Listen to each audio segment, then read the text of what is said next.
Hello बच्चों, let's read this question. So this question says a rocket of mass capital M is launched vertically from the surface of the Earth with an initial velocity v, assuming that the radius of the Earth to be capital R, negligible air resistance, the maximum height attained by the rocket above the surface of the Earth. अर्थ की surface से above कितनी ये maximum height attend करेगा ये हमें बताना है. Alright. तो मैक्सिमम हाइट पे देखिए बच्चों क्या होगा, इसकी काइनेटिक एनर्जी जीरो के इक्वल हो जाएगी. ठीक है, तो इस क्वेश्चन का की कॉन्सेप्ट आप क्या लिख लीजिए. मैक्सिमम हाइट यहाँ पर आपको कैलकुलेट, आप एनर्जी कंजर्वेशन लिख लीजिए. क्या लिख लीजिए? एनर्जी कंजर्वेशन का हम यहाँ पर क्या कर सकते हैं, यूज कर सकते हैं. Energy conservation will be the key concept of this question. ठीक है, अब बच्चों देखिए, रॉकेट को हम कहाँ से from the surface of the अर्थ से लॉन्च कर रहे हैं. ठीक है, ये मान लीजिए आपकी अर्थ है. ठीक है, अर्थ की मास आपका मान लीजिए एम ही लिख लेता हूँ, मास ऑफ अर्थ. ठीक है, और रेडियस इसकी मान लीजिए आर के इक्वल है. ठीक है, इनिशियली देखिए आपका प्लेनेट कहाँ पर होगा, launch vertically from the surface of the अर्थ. यहाँ से हमने इसको क्या किया, लॉन्च किया. इसका मास आपका कैपिटल एम है विद इनिशियल स्पीड आपकी कितनी देर की, वी के इक्वल देर की. ये आपका जाएगा जाएगा किसी मैक्सिमम हाइट पर, जहां पर इसकी मान लीजिए आपके एच हाइट ऊपर जा रहा है, अर्थ की सरफेस से एच हाइट ऊपर जा रहा है, स्मॉल एच. ठीक है, जहां पर इसकी क्या हो जाएगी, काइनेटिक एनर्जी जीरो के इक्वल हो जाएगी. तो देखिए बच्चों, एनर्जी कंजर्वेशन से आपके बता सकते हैं, जब अर्थ की सरफेस पे था तब इसके पास कौन सी एनर्जी थी. एक तो potential energy because of the earth के अट्रैक्शन के कारण कितनी होगी, minus G mass of earth into mass of our satellite divided by radius. ये आपकी पोटेंशियल एनर्जी हो जाएगी. प्लस कुछ काइनेटिक एनर्जी भी होगी, हाफ एम इंटू वी का स्क्वायर. ठीक है, दिया जाएगा. ऑलराइट. और जब देखिए आपका यहाँ पर मैक्सिमम हाइट पर पहुंच जाएगा तो यहाँ पर इसकी काइनेटिक एनर्जी जीरो, तो क्या होगी, सिर्फ यहाँ पर पोटेंशियल एनर्जी जिसकी वैल्यू की G M E into M divided by क्या आपका आर प्लस एस. ठीक है, ये आ जाएगा. ये एनर्जी कंजर्वेशन आपकी इक्वेशन आ गई. ठीक है, अब इसको सॉल्व कर लीजिए. देखिए एम एम एम तो बच्चा आपका हट जाएगा, कैंसिल हो गया. और यहाँ पर देखिए आपका वी स्क्वायर बाय टू, ये टर्म इधर ऐसी रह जाएगी.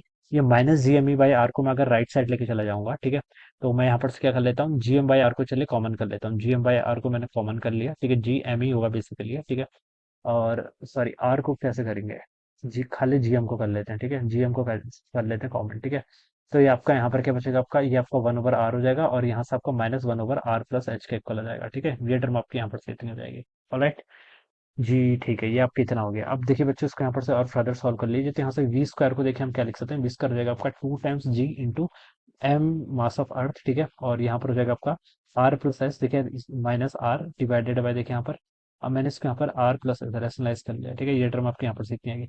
आर से बच्चा आपका आर कैंसिल हो गया. तो यहाँ पर से देखिए इस एक्सप्रेशन को ऊपर लिख लेता हूँ. वी स्क्वायर की वैल्यू कितनी आएगी आपकी, टू जी टाइम्स आपका मास ऑफ अर्थ. ठीक है, और ये कितना हो गया आपका एच डिवाइडेड बाय आपका R times R plus H के इक्वल आएगा. This is my V square. मुझे क्या बताना बच्चों, मुझे क्वेश्चन में मैक्सिमम हाइट एच की वैल्यू बतानी है ना. तो एच को देखिए हम कैसे कैलकुलेट करेंगे. आप ऐसा कर लीजिए, देखिए मास ऑफ अर्थ और जी कैपिटल जी तो क्वेश्चन में मेंशन ही नहीं किया है, तो आप इसको देखिए रिप्लेस कर लीजिए. हमें पता है देखिए जी एम ई किसके इक्वल होता है, जी आर स्क्वायर के इक्वल होता है. ठीक है, अर्थ के केस में small G equal to capital G M divided by R square होता है ना. तो यहाँ से मैं इसको रिप्लेस कर लेता हूँ. तो वी स्क्वायर की वैल्यू देखिए आप यहाँ से क्या कर लीजिए, टू टाइम्स जी आर का square H divided by R times R plus H हो जाएगा. ठीक है, ये वैल्यू हो जाएगी. ये आर से बच्चा आपका ये आर कैंसिल हो गया, तो यहाँ पर आपका क्या बच गया, देखिए two G R times H. ठीक है, डिवाइडेड बाय आपका आर प्लस एच, ये वैल्यू यहाँ से इतनी आ गई. ठीक है, अब क्या कर लीजिए बच्चों, देखिए आपको अब क्या कर सकते हैं, हम यहाँ कर क्या सकते हैं. ठीक है, तो आप देखिए इसको यहाँ पर से आप रेसिप्रोकल कर लेते हैं, वन ओवर वी का स्क्वायर. ठीक है, और यहाँ पर आप लिख लीजिए आर प्लस एच. ठीक है, डिवाइडेड बाय कितना, टू जी आर एच के इक्वल हो जाएगा ना.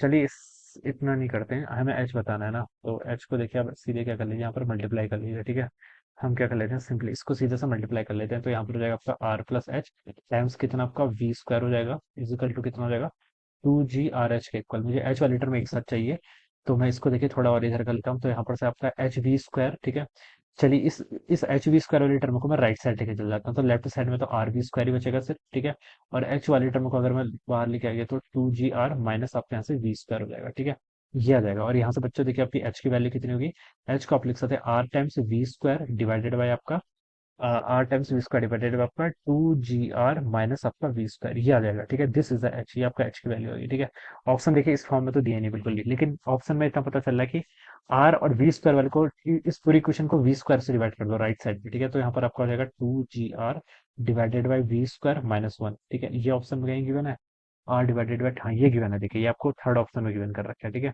H is equal to R divided by two G R divided V square minus one. ठीक है, तो थर्ड ऑप्शन क्या होगा इसका, राइट आंसर. तो this would be the answer of this question.